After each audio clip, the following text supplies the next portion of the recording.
Eh bien, justement, quand un homme s'est réalisé spirituellement, eh bien, il peut s'affranchir de tout. Car à ce moment-là, il a la possibilité de lire tous les grands livres de ce monde qui ne sont pas à la disposition du public. Il a la possibilité de consulter les dossiers akashiques. Il a le pouvoir de lire le passé, qui ne se fasse jamais. Et oui, tel que nous sommes ici, ce jour même, à l'instant même,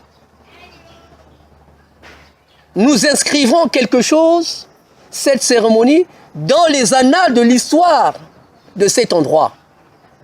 Même 1000 ans, une personne qui s'est réalisée spirituellement, qu'on appelle donc un maître spirituel, est bien capable de suivre cette causerie que nous sommes en train de faire ici, parce que rien ne se perd dans l'univers, et dans l'univers, tout est vibration, tout ce qui se crée reste et s'imprègne dans les annales akashiques. Donc, la planète Terre a une histoire, l'histoire qu'il a créée. La vraie histoire de la création de notre planète existe, qui est bien loin d'être cette histoire, cette fable religieuse que nous connaissons, mais il y a une vraie histoire. Et cette histoire-là, les grands hommes spirituels la connaissent. Et elle est la même. Vue de l'Afrique par un maître africain, vue de l'Europe par un grand maître européen, vue de l'Amérique par un grand maître américain. C'est la seule et la même histoire de cette planète qui est partie de l'éclatement d'un gigantesque atome qui avait éclaté dans l'univers, qui avait laissé une grande poussière cosmique qu'on a commencé maintenant à prendre, à tournoyer pour former notre système solaire.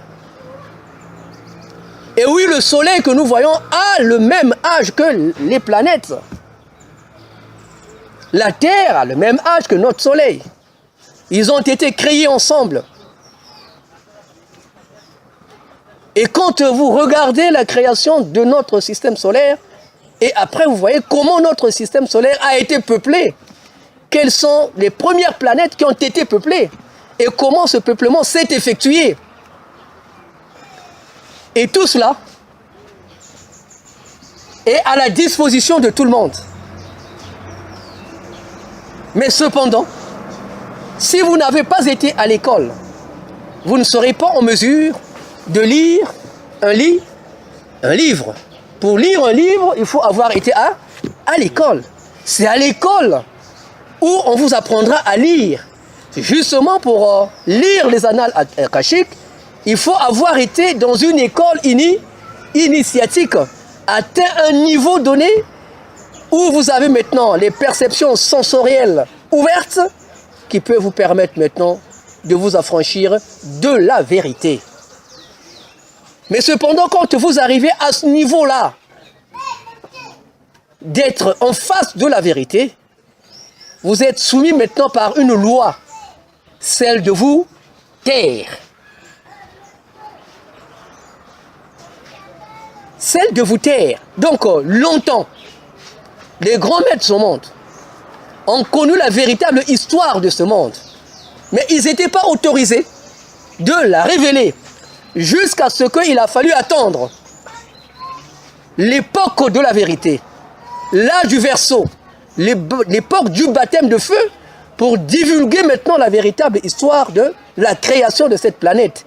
Et c'est ce qui nous donne le droit, nous puissants spirituels du Verbe, de commencer maintenant à parler de cela. Sinon que hier, c'est des enseignements qui appartenaient dans le domaine occulte, c'est-à-dire des enseignements qui se transmettaient seulement de disciple de maître à disciple. Et ça se faisait de façon cachée, c'est-à-dire occulte. L'occultisme n'est pas forcément un apprentissage, une école de la négativité. Non. Occulte signifie cacher. On peut cacher une bonne chose. Tout comme on peut cacher une mauvaise chose. D'ailleurs, les mauvaises choses, on ne les cache pas. On ne les cache pas, les mauvaises choses. Mais ce plutôt sont les bonnes choses qui sont cachées parce que les gens risquent d'en prendre et d'en faire un mauvais usage pour finalement les dépraver. Mais nous sommes arrivés aujourd'hui à l'époque de la vérité, l'époque du baptême de feu. C'est à ce moment-là que Dieu créateur a projeté la puissance spirituelle du Verbe sur la terre, dans la race noire, qui est restée longtemps ignorante de toutes les conditions, questions fondamentales de son existence, pour que la race noire se réveille. Parce qu'en fait, jusque-là, nous dormions d'un profond sommeil. Parce que demander à l'homme noir d'où il vient, où il est, où il va, qu'est-ce qu'il fait sur la terre, il ne saura rien te dire. Demander à l'homme noir sa généalogie, il peut aller à son grand-père, l'arrière-grand-père, il s'arrête là. Mais quand vous allez chez le blanc, la Bible, dans sa Genèse, vous étale l'histoire du peuple juif, depuis les grands ancêtres, tel qu'il commence par Adam et Ève, vrai ou faux, mais bref, c'est une histoire qui est là. Et quand ils vous parlent de leur vie sur la planète Terre, ils partent du continent mou qu'ils ont développé en une civilisation extraordinaire, la première grande ville qui a été créée sur la Terre.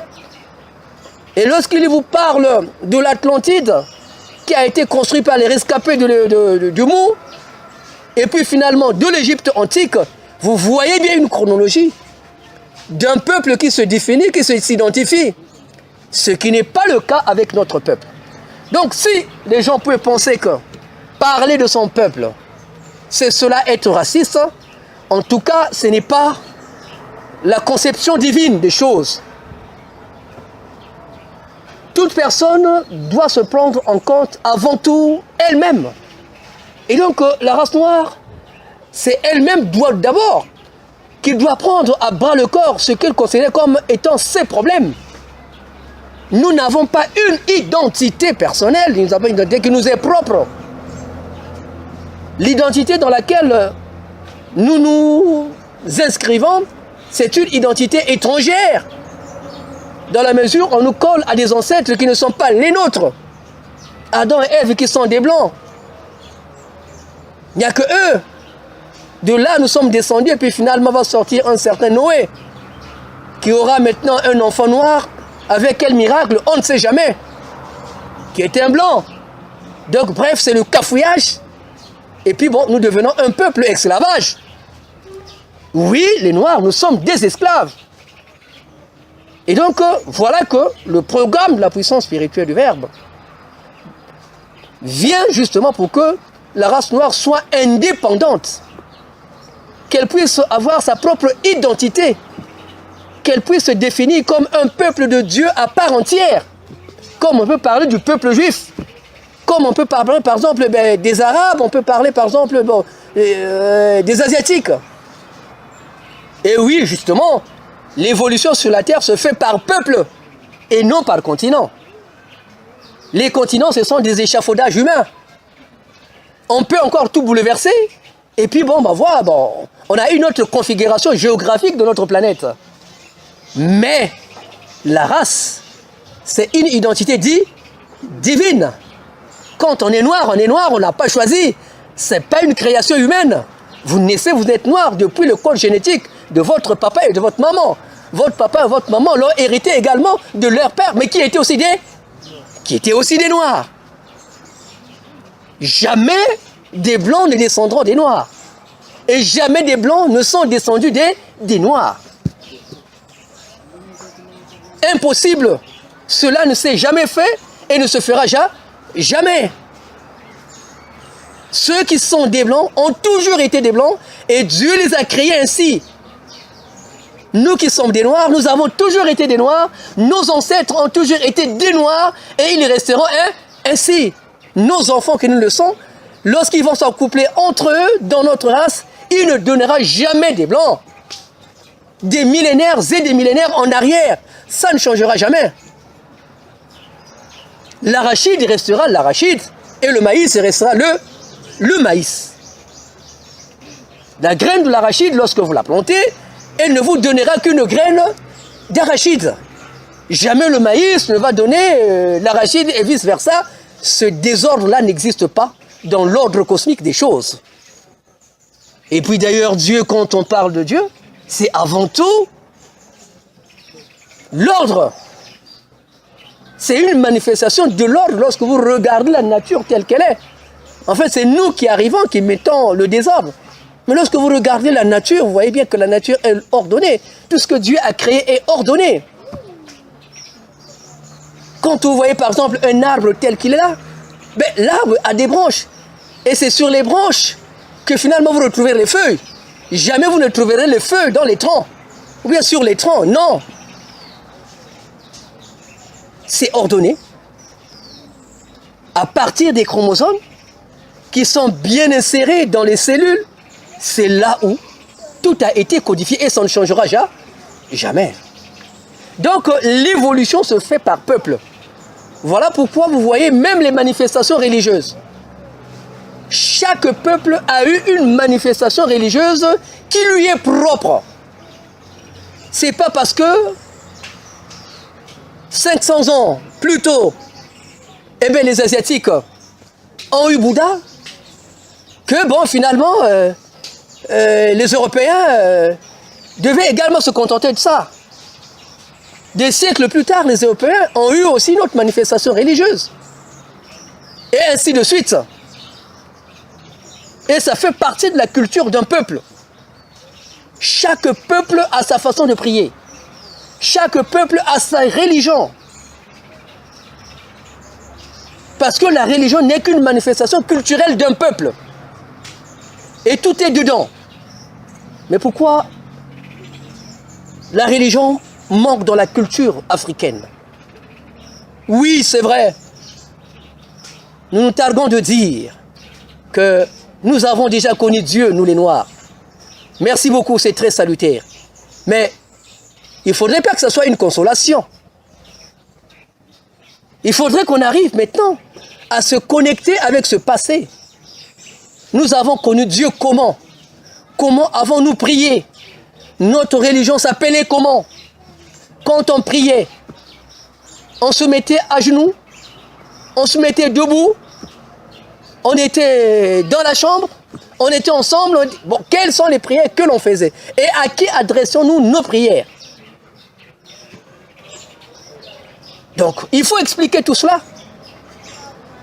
Mais je ne sais pas s'il y a un Noir qui sera en mesure d'apporter des réponses à ces questions. Et si on ne trouve pas de réponses à ces questions, c'est simplement parce que, effectivement, on va se retrouver devant un gros néant. Ça fait très longtemps que l'homme noir n'a plus connu une culture spirituelle digne de ce nom.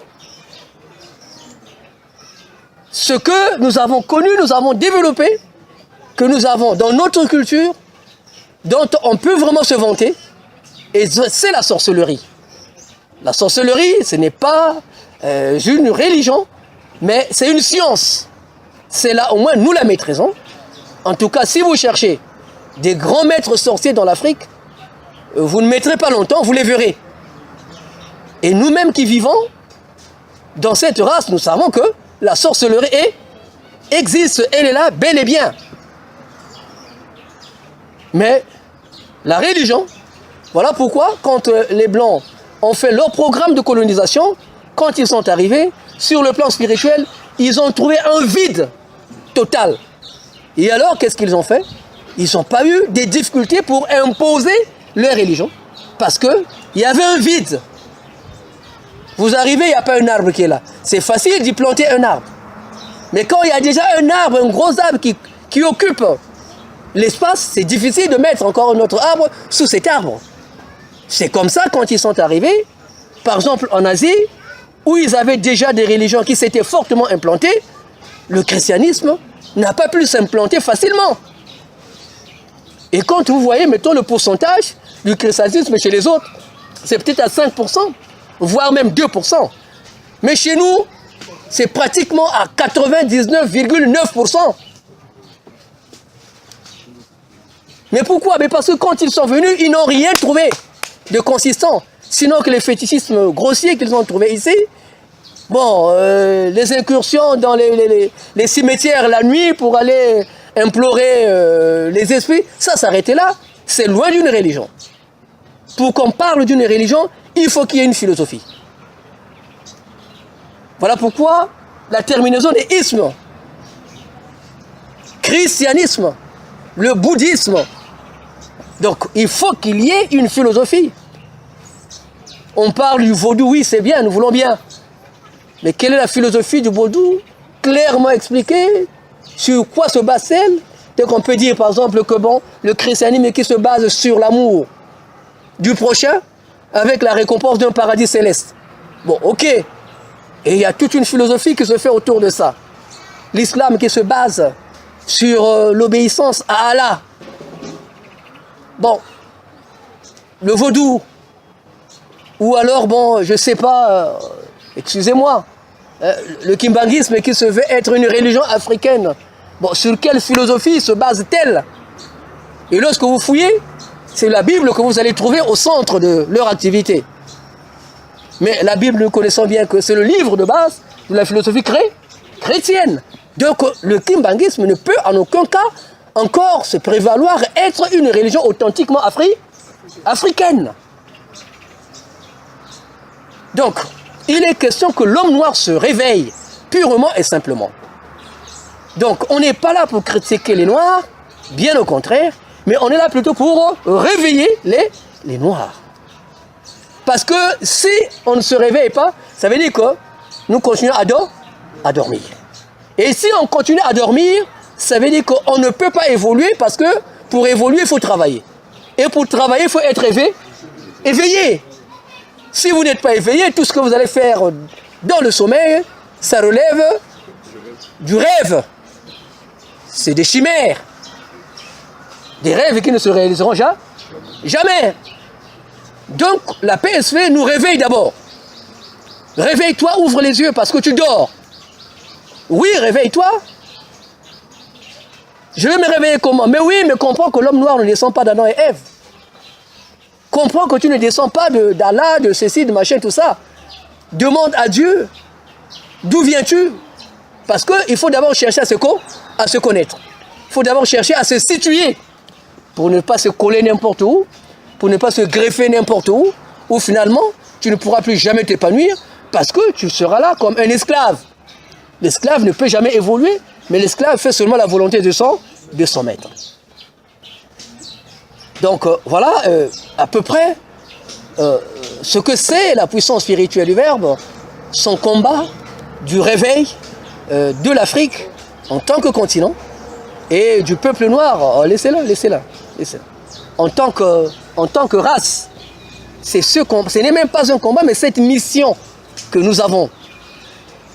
Nous sommes aujourd'hui dimanche 10 avril. C'est une grande journée pour nous à la puissance spirituelle du Verbe. C'est la journée où nous célébrons à la PSV la révélation ou la manifestation des arts. La manifestation de tout ce qui est lié à la vue culturelle de l'homme noir. Et si on définit la culture comme étant l'ensemble de connaissances de quelqu'un ou bien d'un peuple, et donc c'est cette journée où la PSV s'est affranchie avec la connaissance générale de l'univers, au plan physique des choses. C'est à cette date où nous sommes rentrés en contact avec les instances dimensionnelles de l'univers tout entier pour amorcer notre éveil physique, matériel et scientifique. Nous avons plusieurs dates à la PSV. On peut citer le 23 février 1980 ou le 16 juillet 1995, la renaissance de la puissance spirituelle du Verbe, la naissance de la puissance spirituelle du Verbe. Et dans l'importance des dates, il y a maintenant cette date du 6 avril. Nous avons beaucoup prié le 6 avril, c'était donc mercredi. Et comme c'était une journée ouvrable, bon, étant aussi dans cette cause de la ville que nous connaissons tous, ben, nous avons attendu le dimanche, jour de grande rencontre spirituelle, pour finalement célébrer cela physiquement. Et c'est dans ce cadre que nous vous recevons pour partager cette joie avec nous, la joie de l'anniversaire des arts au niveau de la puissance spirituelle du Verbe. Bon, on n'a pas eu le temps de beaucoup nous préparer, sinon que sur ce qui est des arts, nous avons déjà reçu un certain nombre de manifestations. Ben, c'est vrai que nous n'avons pas encore totalement matérialisé, et généralement on organise une grande exposition, et nous présentons aussi certaines choses dans le cadre des jeux, dans le cadre des chansons et des poèmes, mais cette fois-ci, ça n'a pas été possible. Mais enfin, on ne pouvait pas quand même passer pieds joints. Nous avons fait quand même une petite exposition sur certaines choses que nous avons déjà à notre disposition, que nous sommes appelés à matérialiser plus tard. Et donc, tout à l'heure, je vais vous inviter, surtout pour les nouveaux qui n'ont pas encore fait cette visite, pour que vous alliez un peu regarder. Quand nous parlons du réveil à la PSV, le réveil ne va pas seulement s'arrêter simplement au plan spirituel, mais ce réveil-là doit justement se retentir jusqu'au plan physique. Ça veut dire que quand on est réveillé spirituellement, on doit obligatoirement être indépendant. Et quand on est indépendant, il faut commencer nous-mêmes à faire évoluer notre culture pour que nous ne dépendions plus facilement des autres. Il y a beaucoup de problèmes que nous avons qu'il faut commencer par exemple à résoudre petit à petit. Un peuple qui existe, qui n'a pas par exemple une langue, c'est un problème. Un peuple qui existe, qui n'a pas une écriture, c'est un problème. Un peuple qui existe, qui n'a pas une propre monnaie qui lui est propre, c'est un problème. Un peuple qui existe, qui ne maîtrise pas la science humaine, c'est un problème.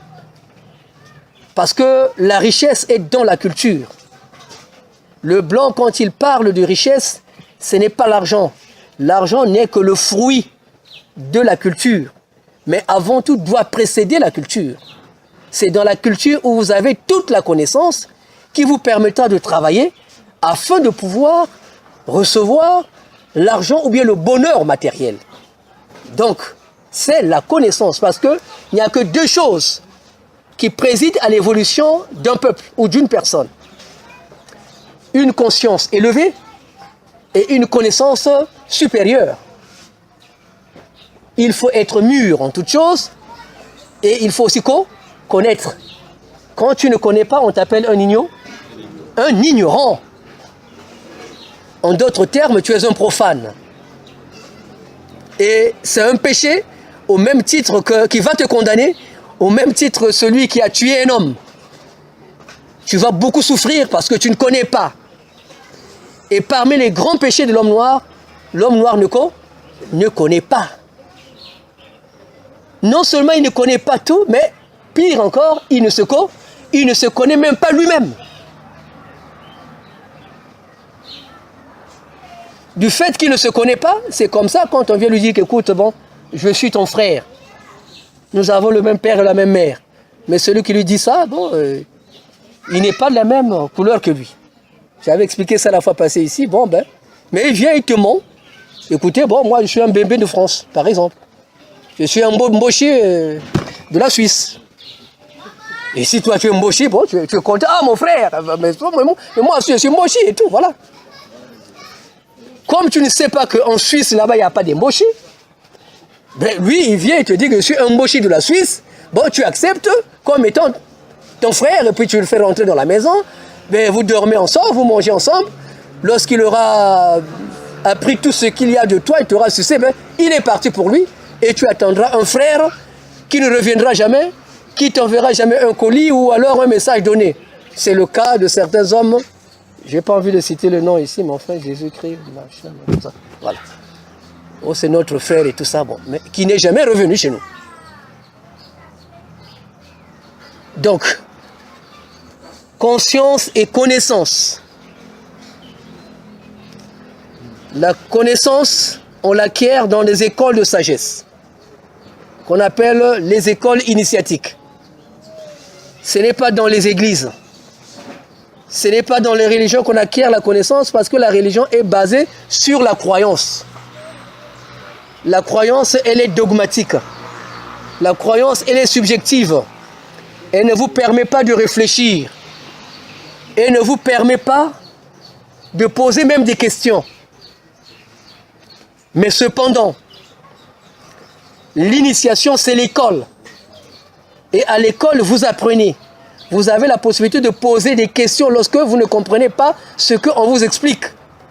Tel que je suis en train de parler, bientôt je vais m'arrêter et les questions pourront venir de toutes parts pour comprendre, bien comprendre ce que je viens de vous expliquer, et il y aura des réponses qui seront données. Donc, il faut être dans l'objectif.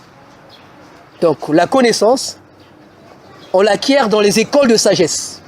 Malheureusement, je ne sais pas s'il y en a dans notre race, sinon que la PSV serait la première école de sagesse qui peut être à la disposition de tout le monde. Parce qu'elle n'est pas ésotérique, mais elle est exotérique. Elle est destinée au public. Tel que nous sommes ici, il y a des nouveaux qui sont arrivés pour la première fois ici. Eh bien, je n'ai pas à faire des concessions pour dire que monsieur, un tel partez, vous n'êtes pas autorisé ici, vous n'êtes pas de la loge, et ainsi de suite. Non. Déjà, l'univers a déjà donné l'autorisation, c'est le temps de la vérité. Ben, donnez la vérité à tout le monde. Hein? Donc, même si les gens ne sont pas encore prêts, comme disait Mobutu, les fruits ne tombent que lorsqu'ils sont mûrs. Mais devant l'ouragan, mûr ou pas mûr, ils tombent quand même. Et puis bon, ramasse qui le veut. C'est l'ouragan qui a frappé sur les arbres et puis les fruits sont tombés. Donc le cosmique a dit que nous sommes arrivés à l'âge du Verseau, c'est l'âge de la vérité. Eh bien, la PSV donnait la vérité à tout le monde. Et donc, on n'a pas dit que bon, ben, ce sont des enfants, partez, bon. Non, nous sommes là et puis nous la gérons tous. Et chacun peut poser des questions. Donc, pour ceux qui s'intéressent à la culture, pour ceux qui s'intéressent à la connaissance, pour ceux-là, donc je vais marquer une pause de peut-être 30 minutes pour leur donner la possibilité d'aller jeter un coup d'œil à l'exposition que nous avons faite à la va-vite en bas. Et puis on va se retrouver pour continuer notre causure spirituelle. Frères et sœurs, je vous remercie.